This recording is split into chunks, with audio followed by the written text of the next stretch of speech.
Welcome to the Somewhat Mid-Afternoon Show. I am your host, Mike. And we have some more Ask Mike questions for you. From you. For me. For you. And so our first question today comes from... I interrupt this very non-special show of the Somewhat Mid-Afternoon Show to bring you one very special message. Mike Ryder, your host, is so not special that he does not deserve a show every single week. He's so not special, in fact, that I'm taking over the Somewhat Mid-Afternoon Show. That's right, me. And nobody can stop me. Brady, what are you doing? What are you doing? Turn off the lights. Cut the feed. And then what I had to do is I had to go and I had to take the camel. And I had to take the camel and take it back to Pablo. And Pablo said, it's not Wednesday. Anyways, we're going to go to a commercial break. Look at all these people, going about their day, walking across the street. They're all flawed. You know why? They think they're special when they are not. See these people too? Yeah, not special. No one is special. You know who else isn't special? You. Yeah, that's right, you. No one is special except for me, Brady, the amazing sponsor for this ad. Well anyway, enjoy the rest of this non-special episode with Mike Ryder, your host. And we're back to the Somewhat Mid-Afternoon Show, and we are here with our guest, Savana. Welcome to the show, Savana. Thank you for having me. Anytime. Now we're going to play a game, and I realized that you are the perfect person to play this game because your brother played this game. Oh. And your brother scored 0 out of 3. All right. Something that would happen. You are 0 for 3.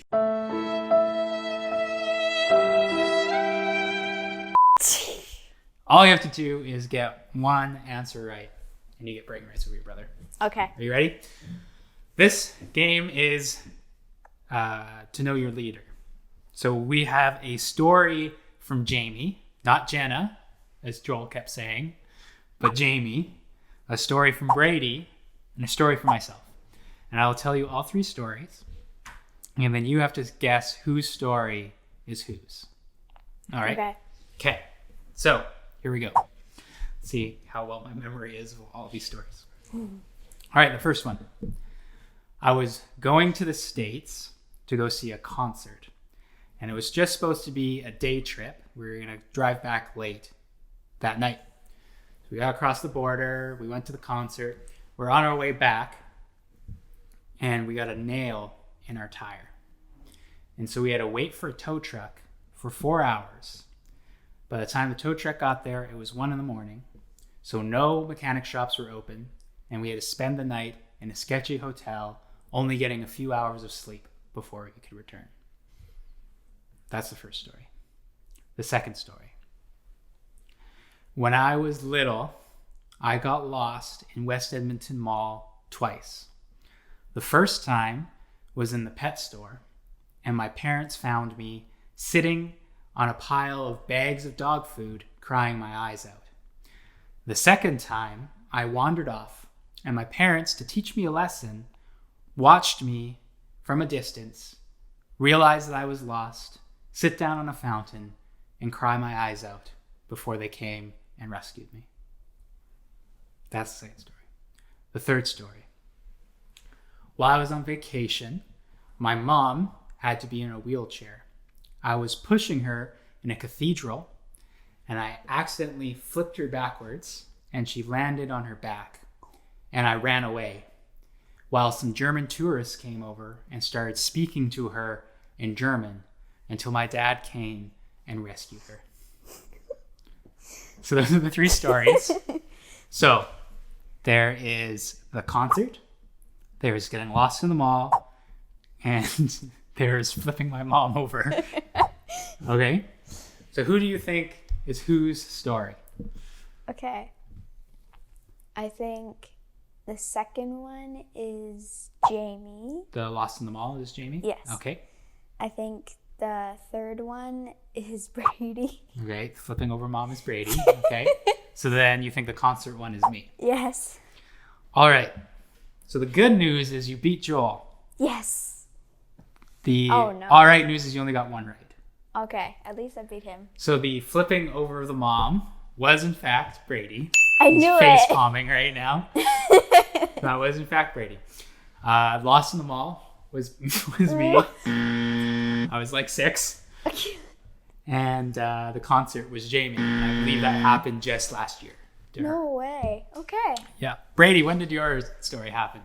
I was like 13. Brady was 13. Okay. Oh man. And he flipped over his mom. So, Joel, there's my camera. Joel, you lost. Savannah has beaten you at this game. And so, as you sit and dwell upon that, we're going to go to commercial break, and we'll be right back.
Welcome back to the Somewhat Mid-Afternoon Show. We are still here with Savannah. And Savannah, we're going to now talk about your testimony.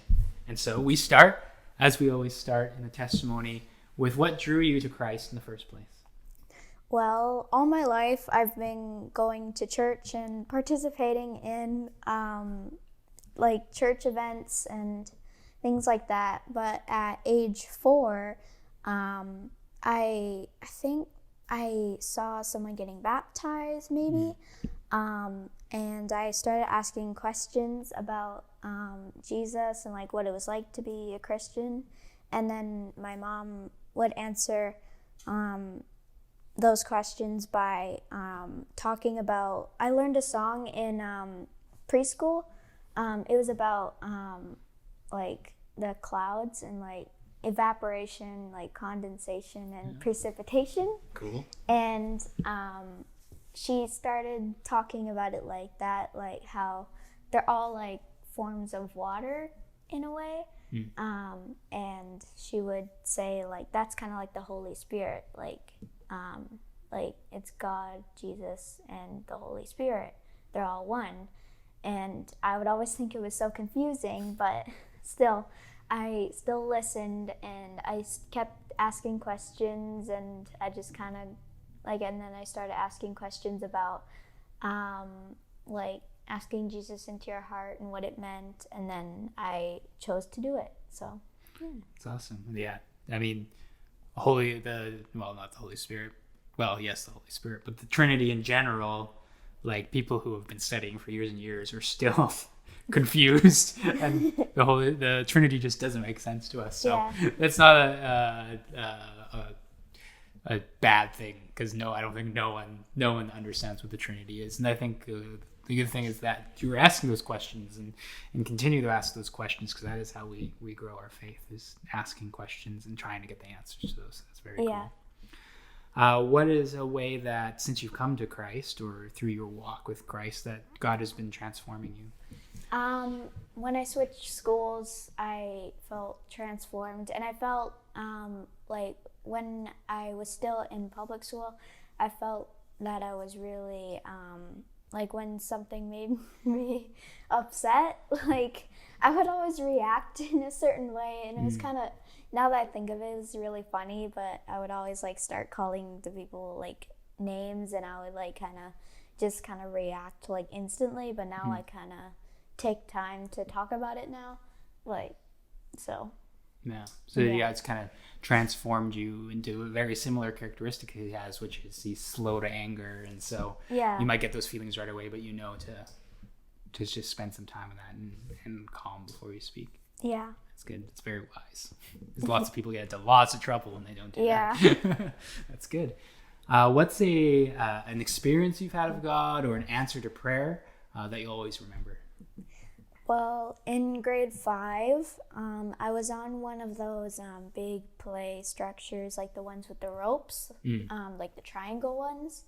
I was at the top of it, and then I slipped and I fell head first. And I was falling down head first onto wood chips. The wood chips didn't matter, but I was about to fall on my head. So I would have gotten, like, I would have hit my head. I probably would have had to go to the hospital and possibly died. But yeah, so, and it was one of the tall ones, so it would have, like, been really bad. So, and then there was one rope that, like, kind of, I feel like it was just there. It was pretty much a miracle, I could say, that it just happened to be there. It, like, kind of turned my body so it was sideways, so I didn't land on my head, and I landed on my arm instead and just got a sprained elbow. But it was still a bad sprain, but, like, it's like I didn't land on my head. It's better than a broken neck. Yeah. So so I feel like that was kind of a miracle that happened. Provided that extra rope to level you out and stay on your head. Yeah, that's significant. That's good. So let's wrap up with what is something that God's been teaching you recently. He's been teaching me with he's been, like, with everything that's been going on with, like, like, with COVID-19 and stuff like that. He's been teaching me patience and waiting, and, like, good things come to those who wait. And because I've been trying to wait and sit in quarantine and try to wait this out, but I feel like that'll, like, after it all ends, it'll just be, like, it'll all be normal again, but I feel like it might be better. I think we'll all be better after this in a way, but I think he's teaching me patience. Yeah, we'll start enjoying things more than before. Yeah. We'll get haircuts and stuff. Yeah. Awesome. Well, thank you for your story. Yeah. And thank you for being here. And we will see you all next time on the Mid-Afternoon Show. Have a good mid-afternoon. Thank you to Brady. Thank you to Jeremy. Thank you to Jamie. You're great, Jamie. And we'll see you next time.